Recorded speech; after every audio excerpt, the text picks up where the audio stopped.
rápidamente me quiero detener. Estas son personas que han estado a nivel internacional. A nivel internacional, ustedes saben que en otras hemos hecho.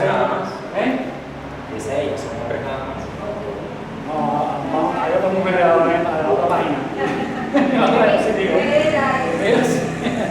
Diversidad cultural.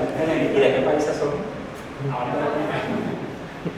Bueno, estas personas que ven acá y otras que van a ver en la otra diapositiva son investigadores, oyentes y sordos, investigadores de otros países del mundo que han estudiado desde hace muchos años, desde la década de los 90 fundamentalmente, década de los 90 del siglo pasado, fundamentalmente, porque hay quienes, por ejemplo, ese británico que están ahí en primera, ese señor que ven ahí en blanco y negro, que es un lingüista británico, un antropólogo que estudió relacionado, o sea, desarrolló una teoría, una concepción sobre la evolución cultural. O escribió sobre la teoría evolutiva cultural en sentido general. Y ya él, desde el siglo XIX, año 1900, tanto por allá, 1800, disculpen, en los 1800, él, en la teoría de la evolución cultural, hizo referencia a que un elemento distintivo o un valor importante dentro de cualquier cultura es justamente la lengua. Porque como decía, es la lengua la que permite que se comprenda la información y que se transmita la información. Por lo tanto, es un elemento distintivo, ya eso lo estaba diciendo él en aquel momento. Y este señor asumió la posición en aquel momento, fíjense, año 1900 tanto,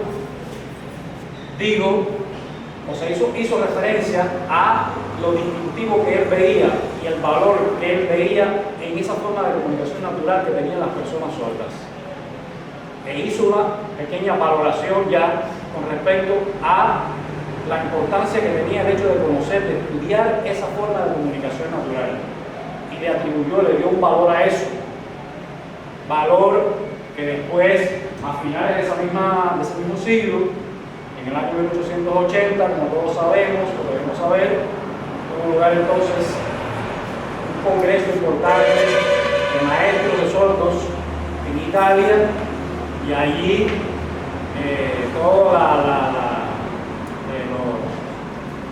las fuerzas se movieron hacia el valor que tenía el oralismo en la educación del sordo, o sea, la posibilidad que tenían las personas sordas de oralizarse, de aprender a hablar con palabras.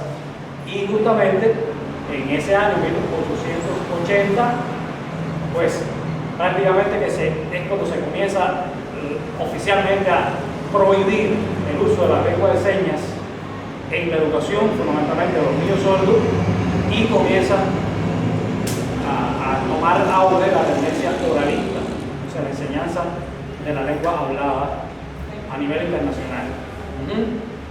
Pero ya desde aquel momento, mucho antes, en ese mismo siglo, este señor reconoció esos valores que tenía esa forma de comunicación. En aquel momento no era una lengua como tal, no estaba reconocida como lengua de señas, pero sí una forma de comunicación particular que tenía elementos significativos desde el punto de vista lingüístico y que podían aportar a la cultura de esas personas. Que vengan acá todos los señores que ustedes ven allí. El segundo que está es un psicólogo norteamericano que sí ya falleció, pero el resto todavía son investigadores. Este otro señor que explica, que es argentino, Oviedo, que es de Venezuela,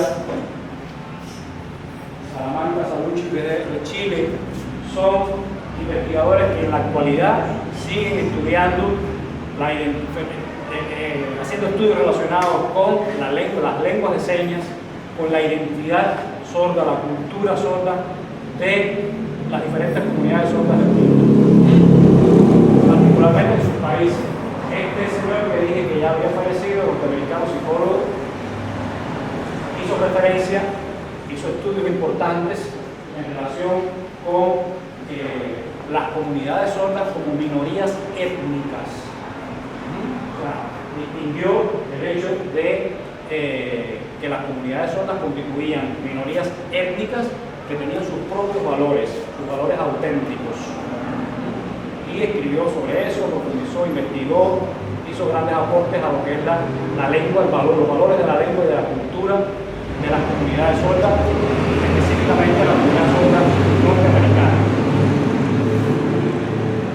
Y el resto también, de una forma u otra, han investigado, han estudiado con respecto a la manera en que sí han sido percibidos y que han sido concebidos las personas sordas a lo largo de la historia. La manera en que han luchado por la defensa de sus derechos, la manera en que han sido, de cierta manera, marginados, oprimidos, colonizados por las sociedades mayoritarias, en este caso las sociedades oyentes. Y en este caso, acá, en esta otra página, ya aparecieron dos compañeras, dos muchachas, dos investigadoras, mujeres, que también han investigado sobre esto. Me refiero a esto, voy a dejar para último a este señor de allá del fondo. Me refiero a ellos tres, Viviana Murat, que es una especialista argentina, Karina Muñoz, que es chilena. Ambas han estudiado sobre también evolución socioantropológica de las comunidades sordas, sobre la construcción de la identidad de las personas sordas. O sea, han estudiado en relación con esto y han aportado importante información a todo lo relacionado con los estudios sordos, los denominados estudios sordos a nivel internacional. Carlos Sánchez, este señor que está acá, de los modelitos, es venezolano y ha hecho muchos estudios en relación con la lengua de señas venezolana, pero también con la evolución de la comunidad sorda de Venezuela, con la cultura, con la evolución en sentido general de esa comunidad, y en los últimos años, independientemente de tocar varios aspectos, pero en los últimos tiempos sobre todo ha tenido un gran auge la discusión con respecto, y él ha sido protagonista en eso, con respecto a lo que se denomina privación lingüística. Después más adelante vamos a ver a qué se refiere un poquito más, pero bueno, este es un concepto bien importante que hay que conocer, qué significa la privación lingüística y cuáles son sus consecuencias, sobre todo, cuáles han sido a lo largo de los años las consecuencias que ha traído el hecho de la existencia de esa privación lingüística.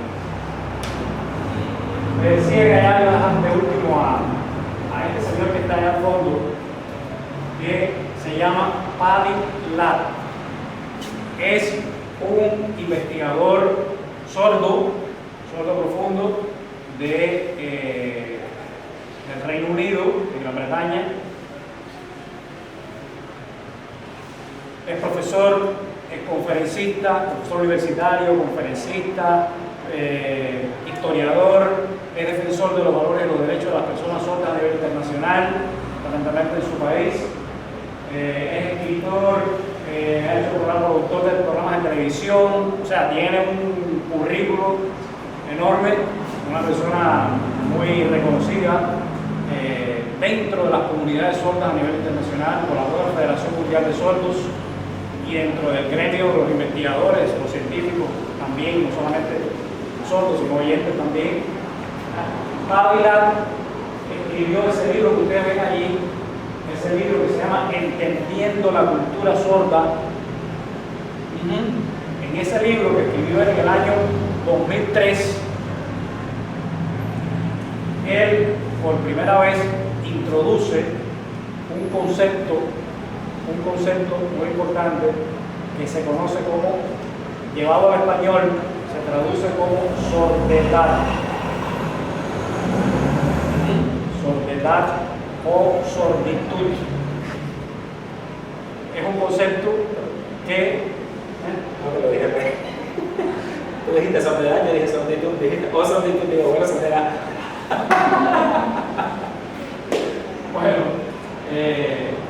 entonces, en ese libro, él introduce, como decía, ese concepto que lo introduce oficialmente, porque ya desde la década de los 90 se venía usando de alguna manera ese término. No es que lo descubrió él por primera vez y lo puso y lo dijo por primera vez, sino que ya se venía hablando, se venía comentando con respecto a ese fenómeno de la sordidad, pero él lo introduce por primera vez, o sea, lo oficializa en este libro, lo conceptualiza, lo define y profundiza en el término, lo que representa, lo que significa como tal la sordidad, que no es otra cosa, la sordidad no es otra cosa que la identidad sorda.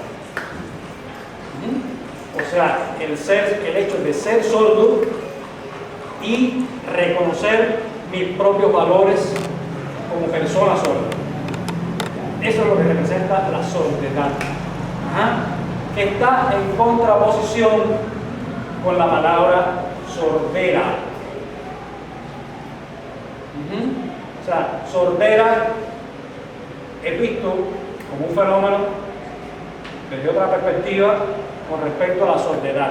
Lo digo así porque más adelante vamos a ver la diferencia entre sordera y sordidad. No es lo mismo, es parecido pero no es igual. Nada que ver desde el punto de vista de lo que significa ese concepto. Entonces, Padilla es un investigador, es un referente que todos debemos conocer, sobre todo su obra, lo que ha aportado, lo que ha dicho y lo que sigue diciendo. O sea, si entramos a internet, lo que tiene la posibilidad de hacerlo, si entramos a internet y pedimos Padilla, vamos a encontrar allí infinidad de materiales de video enseñados, subtitulados, traducidos al español o del inglés, que son materiales que ha hecho él, programas en televisión que ha hecho en su país, promoviendo y enalteciendo todo el tiempo los valores auténticos de las personas sordas, de la identidad cultural sorda. Entonces, bueno,